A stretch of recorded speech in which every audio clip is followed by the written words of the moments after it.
Thank you, Paul and Bobby and Judy.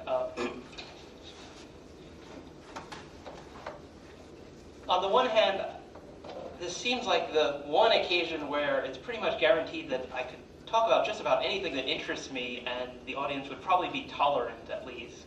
But there was still some nervousness, and I was trying to figure out why, and realized that normally the only time, perhaps apart from an occasion like this, that one gives a talk to a mixed audience of colleagues from all across the university is when you're doing a job interview. And so perhaps it's the overtones of that coming back to me. None of that causes the nervousness that one experiences when you find out that the university president has been reading your blog.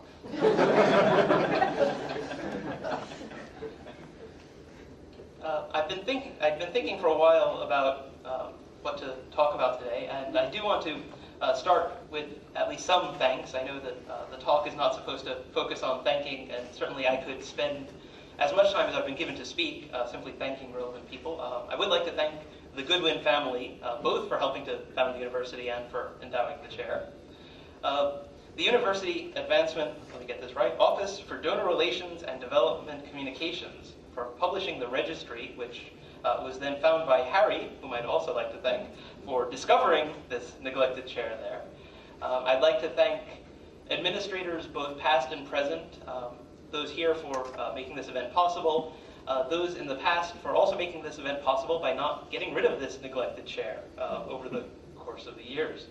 I'm not sure why they didn't, but I'm willing to not question further. Sloth.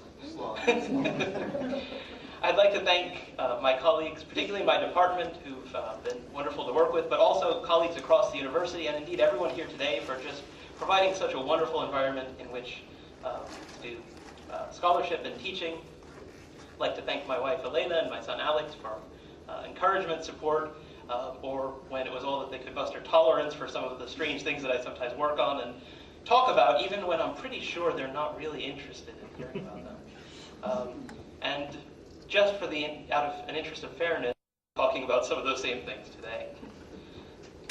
As someone who works in biblical studies, when Harry van der Linden first mentioned to me how he had come across reference to the Clarence L. Goodwin Chair of New Testament Language and Literature in a volume I had, to be honest, never heard of before, I immediately thought of a famous story from the Hebrew Bible about King Xerxes, king of Persia. It wasn't simply because of the striking resemblance.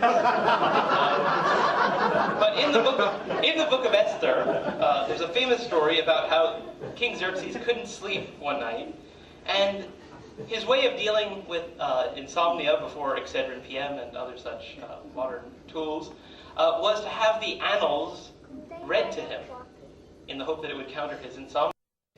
And when I heard this, that Harry had been browsing through this registry that I hadn't heard of, I imagined him having trouble taking a nap in his office or something of that sort, and trying to use this to counteract that.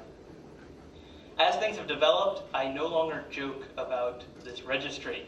I am a big fan, and by this point, I don't need to be persuaded any longer that it contains a great deal that is indeed fascinating. And apparently others on campus feel the same way. I understand that the 2010 pastime for professors is searching for neglected chairs in the volume. But on a more serious note, the volume is full of many gifts to the university, and all of them have stories that are indeed fascinating and should not be forgotten. And so the focus of my remarks today is to be something I could connect with the story of this chair, about things that have been lost and neglected, and then later been found or rediscovered. It's interesting to note that the story behind this chair has already started to take on mythical proportions. I've got the volume here, but I've hidden it behind the pillar for good reason, to keep you in suspense. But what some people seem to have already started to imagine is Harry browsing in some basement or behind some fake wall or something and discovering an ancestral volume that has been kept under lock and key. The real story is interesting enough, but I don't have any real objection to it becoming even more grandiose and sensational as it's retold. As I thought about the very interesting story that's led to us being gathered here today, it soon occurred to me that an appropriate topic to focus on in my talk would be the changes that have taken place in the field of New Testament language and literature since the Goodwin chair was last occupied in the late 1940s. Soon after, my interest in science fiction kicked in, and I decided it might even be more interesting to explore a scenario in which the last holder of this chair was placed in cryogenic suspension, or if you prefer, encased in carbonite, and awoken some 60 years later, rather than it just being the chair that was, as it were, frozen and then subsequently thawed out. Rather than try to track down a picture of Bruce Kirshner, the prior and only holder of the chair, and have him be the center of this exercise in imagination, I decided to keep it purely fictional. As a rule, I try not to freeze people that I've never met. And so that leaves you open to imagine the imaginary holder of this imaginary chair being frozen for 60 years, however your imagination best works. Here's what I imagine for what it's worth. Before we close the freezer door to allow the holder of the chair in question to skip over the past 6 decades, we might want to think about what he might have expected the year 2010 to look like. Arthur C. Clarke's vision of 2010, published in 1982, now seems overly optimistic. And you may want to take a closer look. I've tampered with the poster slightly. One of the fun topics you get to examine in a class on science fiction, like the one I'm teaching this semester, is how people in the past imagined the future. If nothing else, it puts in perspective our own attempts to imagine a similar distance into the future from our own vantage point. If someone as intelligent and insightful as Arthur C. Clarke managed to be wrong when looking a mere 2 or 3 decades into the future, how could anyone looking ahead in the late 40s be expected to foresee what might occur over the course of 6 decades? To give just one other example, I recently came across a children's book from the 1970s, which rightly imagined that one day there would be a computer in every classroom. But as we look at the page in question, we'll see that some of the proportions are slightly off. In some respects, our imagination goes too far, in others it doesn't go far enough. And in the 1960s, the series Star Trek, likewise, was at times insufficiently optimistic.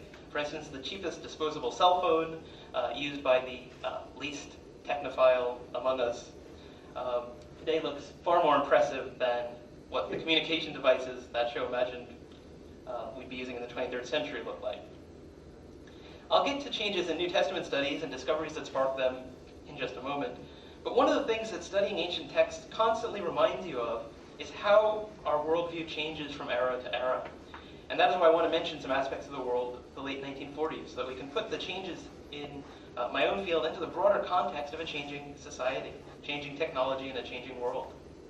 When the Goodwin chair was last occupied, no satellite had been launched into space, and no human being had ever been into space. There was interest in the subject, and it was in the late 1940s that reports of a flying saucer having crashed at Roswell, New Mexico, began to circulate. World War may be the reason that there were no, when I was looking for films and things for my course on religion and science fiction, there don't seem to have been any memorable science fiction films made in the 1940s. And the Second World War might be the reason for that. People were otherwise occupied. But certainly the detonation of atomic bombs towards the end of World War II would shape both society and cinema for decades to come. The 1940s did see the publication of many short stories in the science fiction genre, such as Isaac Asimov's famous story, Nightfall. A mere 10 years before the Goodwin chair was last held, C.S. Lewis found it plausible to set his first science fiction novel, Out of the Silent Planet, on an inhabited Mars with a breathable atmosphere, something that would still seem plausible a few years later when Ray Bradbury published his Martian Chronicles. A mere quarter of a century before the Goodwin chair was last ceased to be occupied, Edwin Hubble first provided evidence that there were galaxies outside of our own planetary system. The discovery of the double helix structure of DNA still lay in the future.